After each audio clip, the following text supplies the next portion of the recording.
ಬೆಕ್ಕು ಕಣ್ಣು ಮುಚ್ಚಿಕೊಂಡು ಹಾಲು ಕುಡಿದರೆ ಜಗತ್ತಿಗೆ ಗೊತ್ತಾಗುವುದಿಲ್ಲ ಎಂದು ಭಾವಿಸುತ್ತಿರುತ್ತದೆ. ಅಂತೆಯೇ ಕೆಲವು ಮಂದಿ ತಾವು ದೊಡ್ಡ ತಪ್ಪುಗಳನ್ನು ಮಾಡುತ್ತಿದ್ದರೂ ಅದನ್ನು ಗುಟ್ಟಾಗಿ ಮಾಡುತ್ತಿದ್ದೇವೆ, ಯಾರಿಗೂ ಗೊತ್ತಾಗುವುದಿಲ್ಲ ಎಂಬ ಭಾವನೆಯಲ್ಲಿರುತ್ತದೆ. ಅಂತಹ ಒಂದು ಪ್ರಸಂಗವನ್ನು ಈ ದಿನ ನಾನು ತಮ್ಮ ಮುಂದೆ ಇಡುತ್ತಿದ್ದೇನೆ. ತಾವು ತಿಳಿದಿರುವಂತೆ ನಾನು ತಮ್ಮೆಲ್ಲರ ನೆಚ್ಚಿನ ಬರಹಗಾರ ಒಂದಗದ್ದೆ ಗಣೇಶ್. ದಯಮಾಡಿ ಈ ಕಥೆಯನ್ನು ಕೇಳಿದವರು ಇದಕ್ಕೊಂದು ಲೈಕ್ ಕೊಟ್ಟು ಶೇರ್ ಮಾಡಬೇಕಾಗಿ ಕೇಳಿಕೊಳ್ಳುತ್ತೇನೆ. ಈಗ ನಾನು ಓದುತ್ತಿರುವ ಕಥೆಯ ಹೆಸರು ಸೇಡು. ಕ್ಯಾಪ್ಟನ್ ಬೀರ್ಬಲ್ ಸಿಂಗರ ಪತ್ನಿ ರಾಧಾ ಆಗ ತಾನೇ ಗೋರಿಯಲ್ಲಿ ಸಮಾಧಿ ಹೊಂದಿದ್ದಳು. ಆಕೆ 2 ದಿನಗಳ ಹಿಂದೆ ನದಿಯಲ್ಲಿ ಹಾರಿ ಪ್ರಾಣ ಬಿಟ್ಟಿದ್ದಳು. ಅವಳು ನದಿಗೆ ಸ್ನಾನಕ್ಕೆ ಹೋದಾಗ ಅಕಸ್ಮಾತ್ತಾಗಿ ಜಾರಿ ಪ್ರಾಣ ಬಿಟ್ಟಳು ಎಂದ ನಂಬಿಕೆ ಎಲ್ಲರಲ್ಲೂ ಇದ್ದಿತ್ತು. ಪುರೋಹಿತರು ಅದಾಗಲೇ ಶವಸಂಸ್ಕಾರದ ವಿಧಿವಿಧಾನಗಳನ್ನು ಮುಗಿಸಿ ಹಿಂತಿರುಗುತ್ತಿದ್ದರು. ಕ್ಯಾಪ್ಟನ್ ಜೊತೆಯಲ್ಲಿ ಅವನ 2 ಸೈನಿಕರು ಅವನನ್ನು ಸಮಾಧಾನ ಮಾಡುತ್ತಾ ಮನೆಗೆ ಕರೆತರಲು ಪ್ರಯತ್ನಿಸಿದರು. ಆದರೆ ಯಾಕೋ ಏನೋ ಕ್ಯಾಪ್ಟನ್ ಆ ಸ್ಥಳವನ್ನು ಬಿಟ್ಟು ಹೊರಡಲೇ ಇಷ್ಟವಿಲ್ಲ. ತನ್ನ ಹೆಂಡತಿಯ ಸಮಾಧಿಯ ಬಳಿ ಕುಳಿತುಕೊಂಡು ಬಿಕ್ಕಿ ಬಿಕ್ಕಿ ಅಳತೊಡಗಿದನು. ಅವನ ಜೊತೆಲಿದ್ದ ಸೈನಿಕರು ಅವನನ್ನು ಮತ್ತೆ ಮತ್ತೆ ಸಮಾಧಾನ ಮಾಡುತ್ತಿದ್ದರು. ಕ್ಯಾಪ್ಟನ್ ಬಲಬೀರ್ ಸಿಂಗನ ಗೆಳೆಯ 4 ವರ್ಷಗಳ ಹಿಂದೆ ತೀರಿ ಹೋಗಿದ್ದ. ಅವನು ತೀರಿ ಹೋಗಿ ಮಗಳು ರಾಧಾ ಒಬ್ಬಳೇ ಅವನಿಗೆ ಆಸರೆಯಾಗಿದ್ದಳು. ಕ್ಯಾಪ್ಟನ್ ಆಗಾಗ್ಗೆ ಅವರ ಮನೆಗೆ ಹೋಗುತ್ತಿದ್ದುದರಿಂದ ಮಾವ ಎನ್ನುತ್ತಾ ರಾಧಾ ಅವನನ್ನು ಬಹಳವಾಗಿ ಹಚ್ಚಿಕೊಂಡಿದ್ದಳು. ಕ್ಯಾಪ್ಟನ್ ಕೂಡ ಅಷ್ಟೇ, ಯಾವಾಗಲೂ ಪ್ರೀತಿಯಿಂದ ಅವಳನ್ನು ಮಗಳೇ ಎಂದು ಕರೆಯುತ್ತಿದ್ದ. ಗೆಳೆಯನ ನಿಧನದ ನಂತರ ತುಂಬ ಪ್ರೀತಿಸುತ್ತಿದ್ದ ಅವನ ಪುತ್ರಿಯನ್ನು ಅನಾಥಳನ್ನಾಗಿ ಬಿಡದೆ ತಾನೇ ಮದುವೆಯಾಗಿದ್ದ. ಮದುವೆಯಾದರೂ ಅವಳು ಅವನನ್ನು ಮಾವ ಎಂದೇ ಕರೆಯುತ್ತಿದ್ದಳು. ಹೀಗೆ ಗೋರಿಯ ಮುಂದೆ ಅಳುತ್ತಾ ನಿಂತಿದ್ದ ತಮ್ಮ ಕ್ಯಾಪ್ಟನ್ನನ್ನು ಆ 2 ಸೈನಿಕರು ಒತ್ತಾಯಪೂರ್ವಕವಾಗಿ ಕರೆದುಕೊಂಡು ಹೋಗಲು ಪ್ರಯತ್ನಿಸುತ್ತಿದ್ದರು. ಆದರೆ ಅವನು ಪ್ರತಿಭಟಿಸುತ್ತಲೇ ಇದ್ದ. ಕೊನೆಗೆ ಅವರ ಮಾತಿಗೆ ಒಪ್ಪಿದ ಕ್ಯಾಪ್ಟನ್ ಅವರ ಜೊತೆಯಲ್ಲಿ ತನ್ನ ಮನೆಗೆ ತಲುಪಿದ. ಅಲ್ಲಿಯೂ ಕೂಡ ಅವನಿಗೆ ಒಂಟಿತನ ಕಾಡತೊಡಗಿತು. ತನ್ನ ಕೊಠಡಿಗೆ ಹೋಗಿ ಕುರ್ಚಿಯಲ್ಲಿ ಕುಳಿತು ತದೇಕ ಚಿತ್ತನಾಗಿ ಗೋಡೆಯ ಮೇಲೆ ತೂಗು ಹಾಕಿದ್ದ. ತಮ್ಮಿಬ್ಬರ ಫೋಟೋಗಳನ್ನು ವೀಕ್ಷಿಸುತ್ತಾ ಕುಳಿತುಕೊಂಡ. ಸೈನಿಕರು ತಂದುಕೊಟ್ಟ ಉಪಹಾರಗಳನ್ನು ಅವನು ಕೈಯಿಂದಲೂ ಮುಟ್ಟಲಿಲ್ಲ. ಆಗ ಇದ್ದಕ್ಕಿದ್ದಂತೆ ಮೇಜಿನ ಮೇಲೆ ಇರಿಸಿದ್ದ ಒಂದು ಲಕೋಟೆಯ ಮೇಲೆ ಅವನ ದೃಷ್ಟಿ ಹೋಯಿತು. ಅದು ತನಗೇ ಬರೆದ ಪತ್ರ. ಅರೆ, ಇದಾವ ಪತ್ರ? ನಾನಿದನ್ನು ನೋಡಿಯೇ ಇರಲಿಲ್ಲವಲ್ಲ, ಯಾವಾಗ ಬರೆದಿದ್ದಳು ಎಂದುಕೊಳ್ಳುತ್ತಾ ಆ ಪತ್ರವನ್ನು ಒಡೆದು ಓದತೊಡಗಿದ. ಮಾವ, ನನ್ನ ಪ್ರೀತಿಯ ಮಾವ, ನಿಮ್ಮನ್ನು ನಾನು ಹಿಂದೆ ಕರೆಯುತ್ತಿದ್ದಂತೆ ಹಾಗೇ ಕರೆಯುತ್ತಿದ್ದೇನೆ. ಆದರೆ ಈ ಪತ್ರ ನಿಮ್ಮ ಕೈ ಸೇರುವ ವೇಳೆಗೆ ನಾನು ಯಲೋಕ ಯಾತ್ರೆಯನ್ನು ಮುಗಿಸುತ್ತೇನೆ. ದಯಮಾಡಿ ನಿಮಗೆ ಹೇಳದೆ ಹೋಗುತ್ತಿರುವುದಕ್ಕೆ ನನ್ನನ್ನು ಕ್ಷಮಿಸಿ. ನಾನೀಗ ಒಂದು ಸತ್ಯವನ್ನು ಹೇಳಲು ಹೊರಟಿದ್ದೇನೆ. ಅದನ್ನು ಮುಚ್ಚಿಡಲು ಪ್ರಯತ್ನಿಸುವುದಿಲ್ಲ. ಇನ್ನು 1 ಗಂಟೆಯಲ್ಲಿ ಸಾಯಲಿರುವ ನಾನು ಸುಳ್ಳನ್ನು ಮುಚ್ಚಿಟ್ಟಾದರೂ ಆಗುವ ಲಾಭವೇನು?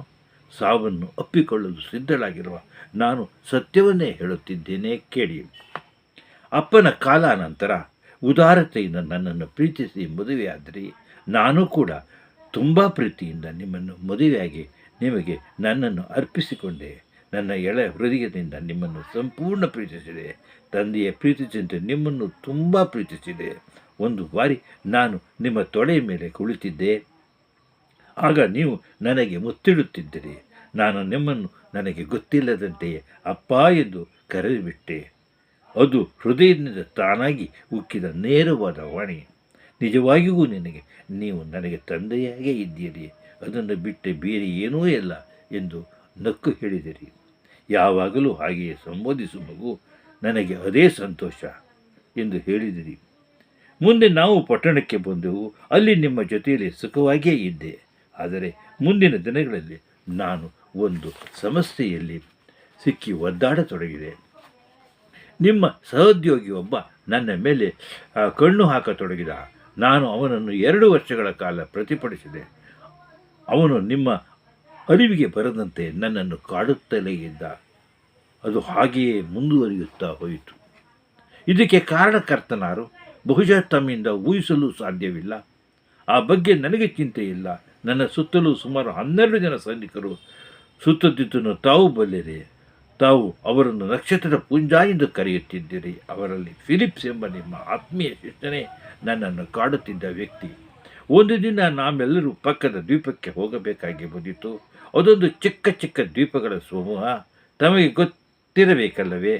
ಅಲ್ಲಿ ಒಂದು ದಿನ ಫಿಲಿಪ್ಸನು ಯಾರಿಗೂ ಕಾಣದಂತೆ ಒಂದು ಕಡೆ ಅಡಿಗೆ ಕೊಡುತ್ತಿದ್ದ. ನಾನು ಅಲ್ಲಿಗೆ ಹೋದ ತಕ್ಷಣ ನನ್ನನ್ನು ಎಳೆದುಕೊಂಡು ಎಷ್ಟು ಕೊಸರಾಡಿದರೂ ಬಿಡಲಿಲ್ಲ.